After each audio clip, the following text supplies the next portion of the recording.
Hello students, JEE mains 2022 से हमारे पास ये एक क्वेश्चन है मैट्रिक्स एंड डिटरमिनेंट चैप्टर से। तो आपको सबसे पहले यहाँ पर क्या दे रखा है, एक सेट दे रखा है आपको, और सेट के बारे में क्या बता रखा है वो आपको यहाँ पर समझना है। थोड़ा सा इसको ठीक है। तो आपके पास जो सेट है, इस सेट में आपके पास जो एलिमेंट्स हैं वो स्क्वायर रूट ऑफ एन के हैं, और n के बारे में कहा है कि वो 1 से 50 तक के बीच में लाई करता है, और n जो है वो ऑड है। तो ऐसे केस में आपके पास जो ये सेट होगा, ये होगा √1, √3, √5, √7, इस तरीके से लास्ट वाला नंबर होगा आपका √49। तो ये है हमारे पास S सेट, ठीक है। और इसके जितने भी एलिमेंट्स हैं इनका नाम हम ले लेते हैं A। तो A बिलोंग्स टू S का मतलब है, इसका मतलब ये भी A है, ये भी A है, ये A है, ये सारे के सारों का नाम क्या रख दिया हमने, A। तो आगे आपसे कहा है कि लेट A जो है वो S को बिलोंग करता है, तो इसका मतलब ये सारे के सारे जो एलिमेंट्स हैं इनका नाम A है। अब आपको एक मैट्रिक्स दे रखा है A, और 1 0 A है, -1 1 0, -1 0 1। अगर आप इस मैट्रिक्स का डिटरमिनेंट फाइंड करें, आप खुद करके देख लेंगे, तो ये आएगा 1 + a²। ठीक हो गया, ये चीज ध्यान में रखें, ये आप खुद करेंगे यहाँ पर। अब हमें क्या चीज फाइंड करनी है, जरा गौर से देखें। यहां पर हमें फाइंड करना है summation of determinant adjoint A. यहां पर एक टर्म आ रही है यहाँ, डिटरमिनेंट ऑफ एडजॉइंट ए। तो हम इसको ऐसे लिखते हैं, ये डिटरमिनेंट ऑफ एडजॉइंट ए।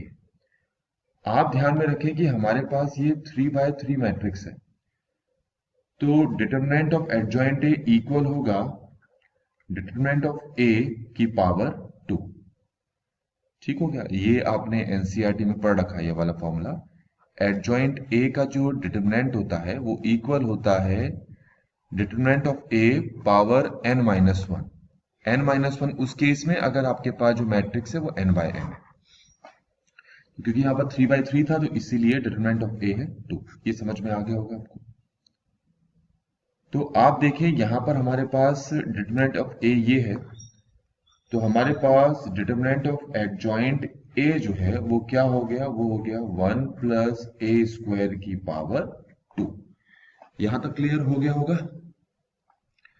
अब यहां पर इनके साथ लगा है समीशन, और समीशन में नीचे लिखा है a belongs to s।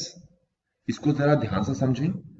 Summation a belongs to s है, एंड देन उसके पास 1 + a² की power square equal to 100 lambda.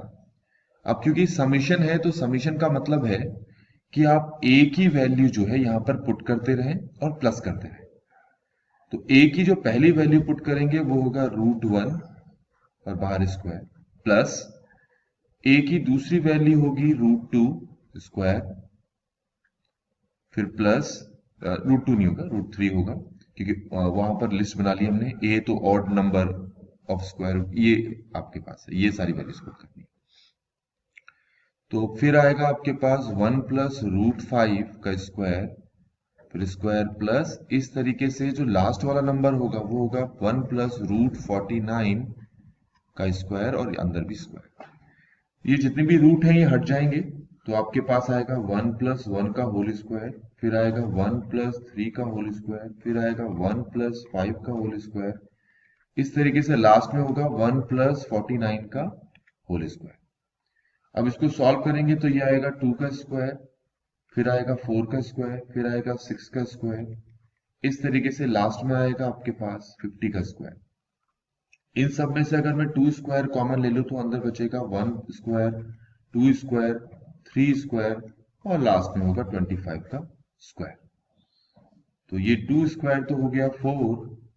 अब एनसीईआरटी में आपको ये जो सीरीज दे रखी है, इस सीरीज का फॉर्मूला आपको पता है। अगर ये n टाइम्स तक ये सीरीज बढ़ती रहे, nth टर्म तक, तो फॉर्मूला होता है n+1 2n+1/6।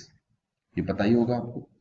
तो एन, क्योंकि यहाँ पर नंबर ऑफ टर्म्स टोटल कितने हैं 25, तो एन की जगह आपके पास क्या आ जाएगा 25 आएगा, तो ये हो जाएगा 25 इंटू 26 इंटू 51 और नीचे आपके पास है 6।